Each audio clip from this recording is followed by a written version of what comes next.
My sister-in-law's friend crashed our anniversary, flirted with my husband and crossed the line. But the real drama started after the party. It was a wonderful occasion for my husband and me, our 10th wedding anniversary. We had arranged a small event at our home with close relatives and friends, and we were both looking forward to celebrating. However, things took a bizarre turn when my sister-in-law's best friend, Amanda, stepped up unexpectedly. Amanda had always been clinging to my husband, but I didn't think much of it. However, as soon as she entered our home, I realized something was wrong. She smirked at me and made a beeline for my husband, who was greeting our visitors. I tried to ignore it and enjoy the evening, but Amanda continued to find ways to get close to my husband. She laughed a little too hard at his jokes, and I noticed her flashing him smoldering looks from the corner of my eye. I began to feel worried when I overheard her asking my husband if he wanted to go outside and get some fresh air. My husband respectfully declined, but I could tell he was becoming uncomfortable with Amanda's attention. As the night progressed, she became more aggressive in her pursuit. She continued stroking his arm, attempting to persuade him to dance with her, and even offered to help him clean up after the party. I didn't like how she was acting, but I fully trusted my husband. I knew he loved me and would never do anything to jeopardize our relationship. Later that night, after the majority of our visitors had left, my husband and I were sitting on the couch, enjoying some peaceful time together. I was relaxed until Amanda appeared out of nowhere. She had a sneaky smirk on her face and made a snide comment about our marriage. My husband did not answer, and I could tell he was becoming uncomfortable. Amanda kept pushing, hoping to elicit a response from him, but he remained faithful to me and firmly stated that he was happily married and had no interest in her efforts. Amanda eventually got the word and left our house, but the damage was already done.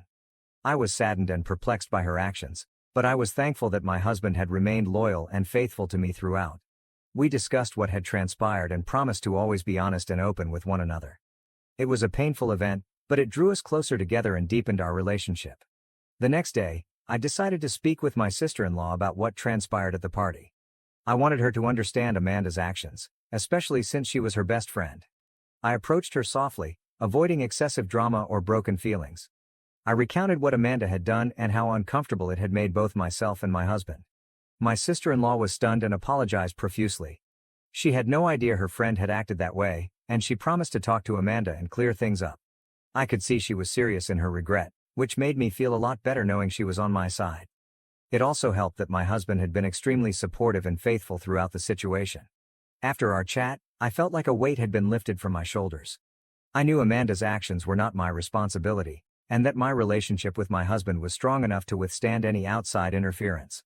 Amanda's antics ultimately made me appreciate my hubby even more. Even in the face of temptation, he had remained loyal and honest to me, and that was something I would always value and love. Update 1. My sister-in-law called to tell me about her talk with Amanda. She informed me she challenged a buddy about her actions at our anniversary party. Amanda was initially defensive, but finally apologized. My sister-in-law was furious with Amanda for putting me and my husband in such an uncomfortable situation. She told me that she had told Amanda that her behavior was unacceptable and that she would not allow any disrespect to her family. I could hear the rage in her words, but I valued her support and commitment. She told me that Amanda had been sufficiently reprimanded and that she would maintain her distance from me and my husband in the future. As much as I liked my sister-in-law's response, I couldn't help but feel unhappy about the overall scenario. Amanda was a lifelong friend of my sister-in-law, and I knew their relationship would never be the same. But, at the end of the day, my spouse and I were the most significant persons in each other's life. Amanda had learned her lesson the hard way. She may have generated drama at our anniversary party, but in the end, she only succeeded in deepening my link with my husband, demonstrating how devoted we were to one another. Update 2. A few weeks have gone after the event with Amanda, and things are beginning to calm down. My sister-in-law has maintained a distance from her former closest friend, and my husband and I have resumed our normal routine. But one day, I received an unexpected message from Amanda. It was an apology, but not the one I expected. I'm sorry for what happened at your anniversary party," she had written. "But, honestly, you're not much of a catch. Your husband probably settled for you because he couldn't do better. You should be grateful that I expressed an interest in him." Her statements astonished and hurt me. I couldn't believe that someone who had previously been a friend to someone so close to me could say anything so harsh and mean-spirited. I presented the message to my husband, and he was equally furious as I was. He couldn't believe Amanda would dive so low, and he was pleased he had parted ways with her.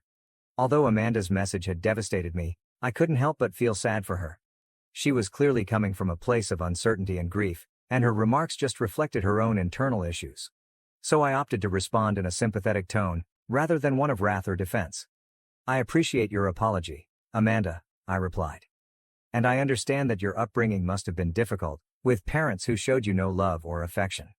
It's no surprise that you suffer with jealousy and insecurity in your relationships."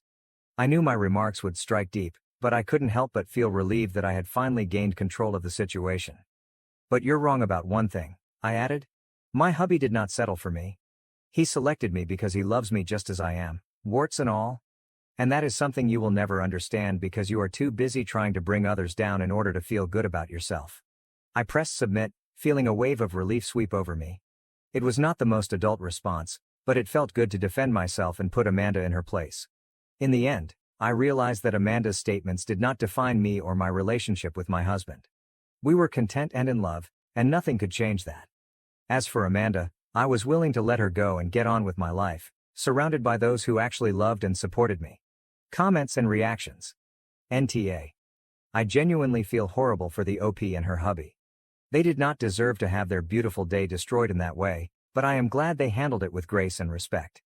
Amanda appears to be a bit of a drama queen and attention seeker. It's unfortunate, but some people simply can't take not being the focus of attention. NTA.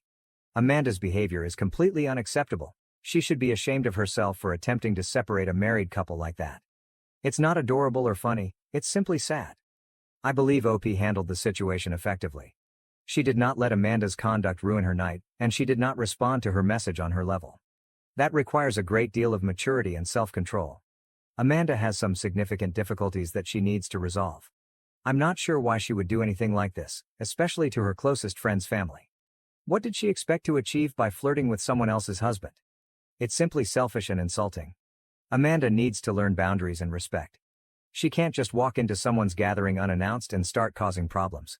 It's immature and demonstrates a total lack of social understanding. I believe it's amazing that OP and her husband were able to move on from this and not allow it to destroy their relationship. It demonstrates that they have a stable and healthy marriage.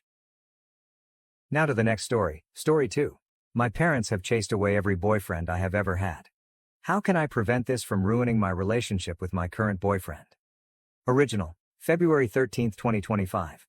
I was very shy during high school and didn't leave my house unless I had to, so as a result I didn't get a boyfriend until my freshman year of college.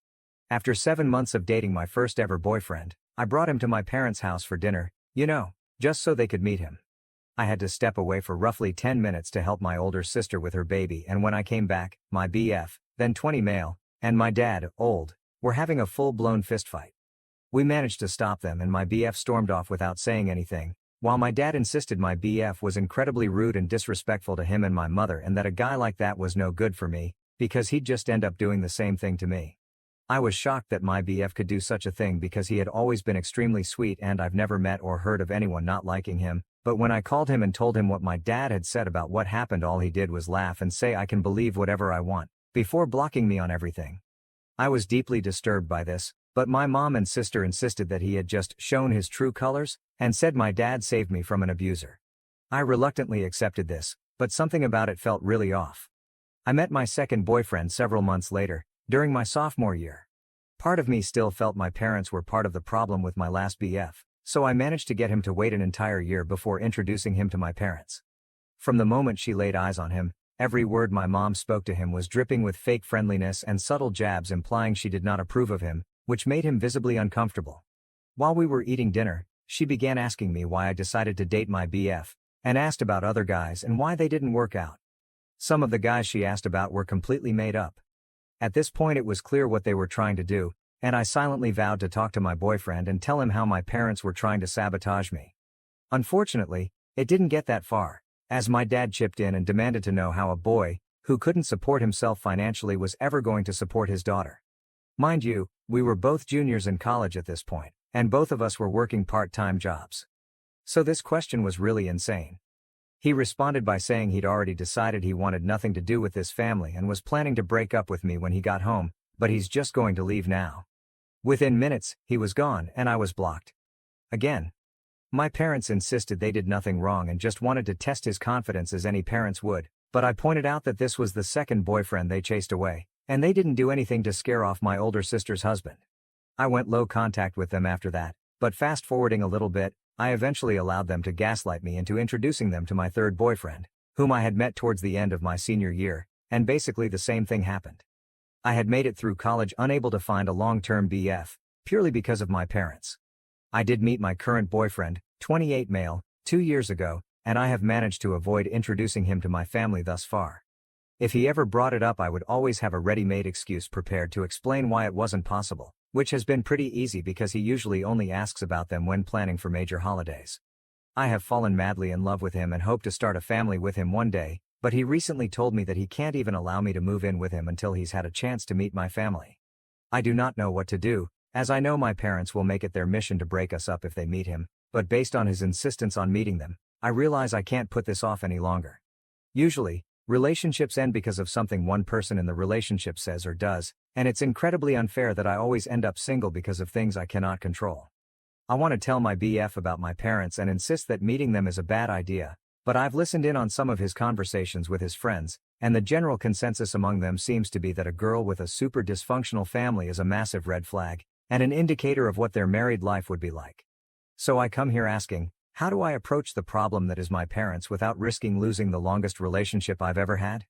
If my parents end up being the cause of yet another breakup, I just don't know what I'll do. I just don't know.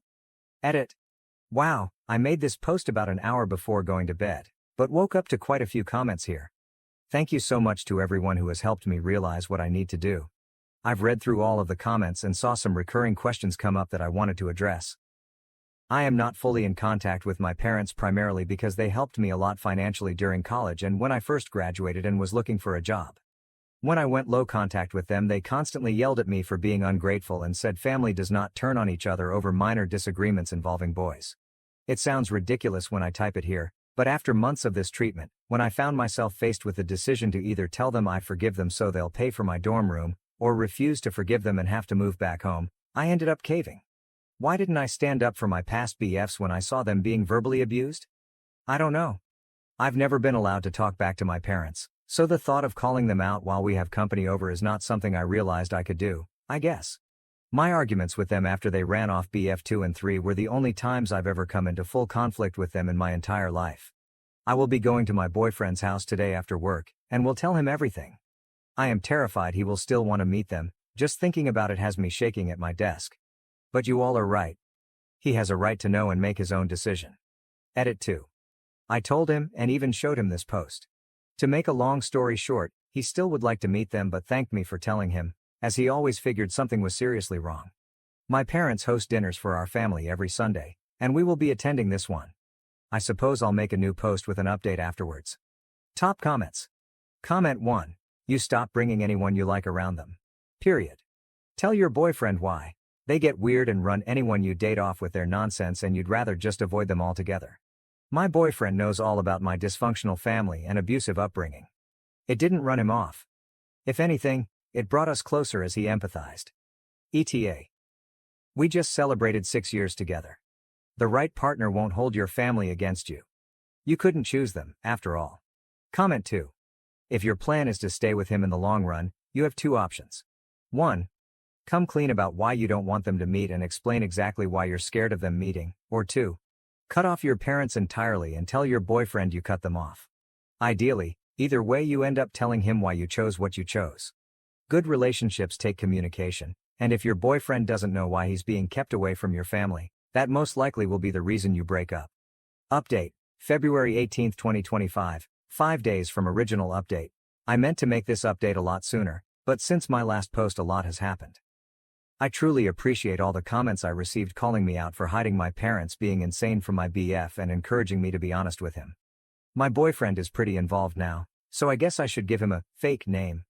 I will call him Ethan.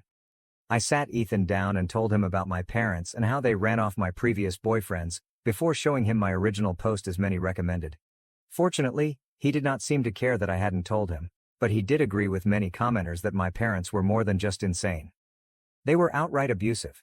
Although he understood how I felt, he still said he would like to meet them, both to see it for himself, but also because he felt there was an underlying reason for their behavior. My parents have dinner for the family every Sunday, which I have been attending on the weeks that I'm not hanging out with Ethan that day, so we agreed that he would come to the next one. When Sunday came and we arrived at my parents' house, my anxiety was through the roof. Ethan had agreed to leave with me the moment things started to get out of hand, but with my parents that could have easily been as soon as we walked through the front door. My parents were surprisingly very nice, though. My dad actually seemed excited to see Ethan, and my mom fawned over her daughter bringing home such a handsome, confident-looking man. I couldn't understand what was happening. Ethan even shot me a look a couple times, as if to silently ask if he was missing something, because my parents were actually lovely. I want to provide a play-by-play of the entire night, but the post would just be too long. The point is, my parents had done a complete 180 from their previous behavior, and it made me look and feel crazy for trying to warn Ethan about them ahead of time. During dinner, my mom said she was so happy to see her daughter had finally found someone who wasn't judgmental and was willing to give me a chance because of the person I am today, because the past doesn't matter. My heart dropped. What was she talking about? Ethan said he does not know about anything in my past that may be cause of concern, and my parents exchanged a concerned look, as if it was rehearsed. My dad asked him why he thinks my previous relationships failed, and he said that he was under the impression they got scared away after meeting my parents. My mother looked at me with disappointment on her face and said, "Oh, P, is that really what you told him?" I was at a loss for words, but Ethan was not. He said that it's pretty clear they are trying to plant seeds of doubt in him about our relationship, but he is not interested, as he knows me well enough to know my character and that even if there was something serious in my past, parents who loved and supported me or even just wanted grandchildren would keep it a secret to avoid ruining my relationship. My dad said he already has 2 grandchildren, and motioned towards my sister, who did not have her kids with her that evening. Ethan said my dad must have been very supportive of my sister for her to be able to start a family while he tries to run off any guy I bring home, and my dad's response was very casual, but extremely shocking. He said, "Of course, she's actually mine." Everyone was quiet for a few moments, until Ethan spoke up and said that now all of the abuse they've only put me through is starting to make sense. My mom said he's spouting nonsense, and that I have not been abused in any way. She then looked at me and admitted her marriage had a rocky start, but both her and my father have moved past that. I was too busy replaying my entire life in my head to say anything. The previous boyfriends, the lack of support for my social outings growing up, the volleyball games I had to have a friend drive me to because my parents were always too busy, the rage I was always at risk of facing if I ever spoke my mind. All while my sister got the opposite. I started to cry, the hardest I ever have. Ethan immediately announced that we were leaving. My dad demanded we stay where we are so we can clear things up, but Ethan ignored him as he pulled me out of my chair and led me away. My mom screamed at me not to leave, and that this guy was trying to isolate me from my family. I yelled back that if anyone had been trying to isolate me, it was her, for my whole life.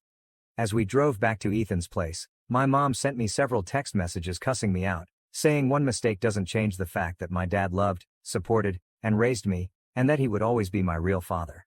Ethan said he's not my dad, he's an abusive, controlling asshole who was taking his insecurities out on me. I ended up blocking both of my parents' numbers because they were saying some truly awful things to me, both about myself and Ethan. Ethan said he was expecting them to be crazy, but this was far worse than he could have anticipated. He said I need to go into therapy immediately, and that he will pay for anything my insurance doesn't cover. My parents showed up at my apartment twice yesterday to demand I come out and speak to them, but I've been staying at Ethan's all weekend and will likely be here all week. I'm not sure if this is the update y'all wanted. I had countless people enraged at me for being spineless and not standing up to my parents, and while I had planned on doing so, that's not what happened. I don't know what is going to happen with my parents, or where I go from here. But now that the holiday is over, I can spend some time looking for a good therapist. Top comments. So your mom cheated on your dad and you are the affair baby and they treated you poorly because of that. Is that the story, or has my reading comprehension failed me? Maybe you have a great father out there somewhere. 23andMe? Ethan sounds great. The truth shall set you free. Thank you for watching. If you haven't subscribed yet, please do so and hit the notification bell to stay updated with more shocking real-life stories happening around you.